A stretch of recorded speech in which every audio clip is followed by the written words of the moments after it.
School में जाकर के मैंने स्वयं देखा कैसे गाय की देसी नस्ल की ब्रीड को उन्नत नस्ल में बदला जा सकता है प्राकृतिक पद्धति से। कैसे खेती विपरीत परिस्थितियों में अच्छी हो सकती है।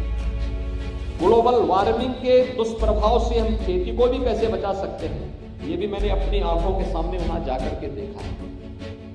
और उसके बाद जब मैं स्वयं देखा हूं तब मैंने अपने कृषि मंत्री और अन्य लोगों को, यहाँ के अधिकारियों से भी कहा, मैंने कहा भी अब आप लोग एक बार फुर्सत निकाल करके होकर के आओ, देखो, पहले देखो और फिर औरों को दिखाओ, तो मुझे लगता है उसका लाभ होगा। और आज यही कारण है कि उत्तर प्रदेश जैसे राज्य में 1 लाख हेक्टेयर एकड़ भूमि में प्राकृतिक खेती के प्रति लोगों में जागरूकता पैदा हुई है। बुंदेलखंड के 7 जनपदों में और गंगा जी के किनारे हमारे जो 27 जनपद हैं, इन सभी जनपदों में इसके प्रति व्यापक जन जागरण का एक कार्यक्रम लोगों ने चला करके इस अभियान के साथ जुड़े हैं। इसके परिणाम अच्छे आएंगे, बशर्ते हम सब अपने मिशन से पीछे न हट करके अभियान को सफलता की नई ऊंचाई तक पहुंचाएं। आज तो हम लोग देख रहे हैं, गांव में जाते हैं, युवा लड़कों पर किसी की किडनी फेलियर हो रही है, किसी को हार्ट की बीमारी हो गई है, कोई व्यक्ति कैंसर से पीड़ित हो गया है। पहले देखते थे कि 20, 25, 30 गांव में कोई एक व्यक्ति को बीमार हो जाता था, लोग ये मानते थे कैसे हो गया, बड़ा हाहाकार मचता था। आज कॉमन बन चुका है। कारण है खान पान कहीं न कहीं।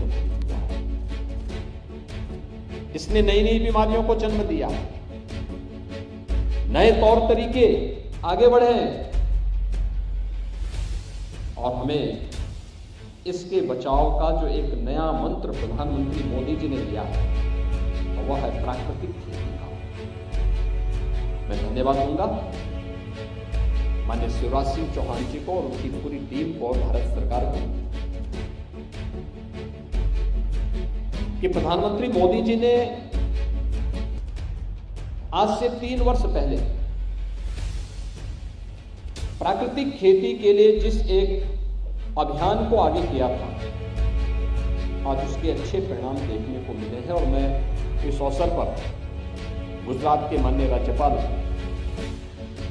आचार्य देवव्रत जी का हृदय से मैं धन्यवाद दूंगा कि जब भी हम उन्हें आमंत्रित करते हैं, वे उत्तर प्रदेश में आकर के हमारे कृषि विशेषज्ञों के साथ, किसानों के साथ यहाँ संवाद बनाते हैं, उनका मार्गदर्शन करते हैं।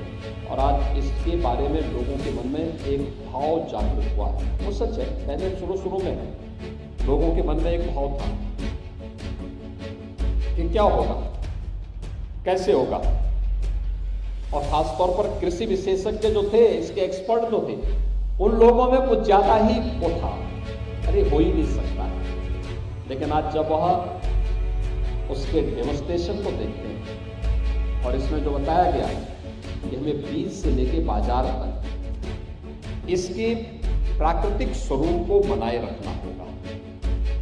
और उत्तर प्रदेश जैसे राज्य में इसकी व्यापक संभावनाएं हैं। उत्तर प्रदेश में अगर हम देखेंगे तो हमारे पास खेती योग्य जो भूमि है, देश की कुल कृषि योग्य भूमि का लगभग 12% यूपी के पास है। लेकिन जितनी भूमि हमारे पास देश की है, इसमें 17% आबादी रहती है। और उत्तर प्रदेश इसी देश की कुल कृषि उत्पादन से संबंधित कृषि योग्य भूमि में हम देश के अंदर 20% खाद्यान्न का उत्पादन करते हैं। पर्याप्त जल संसाधन हमारे पास है। लेकिन अब हमें आज की आवश्यकता के अनुरूप उस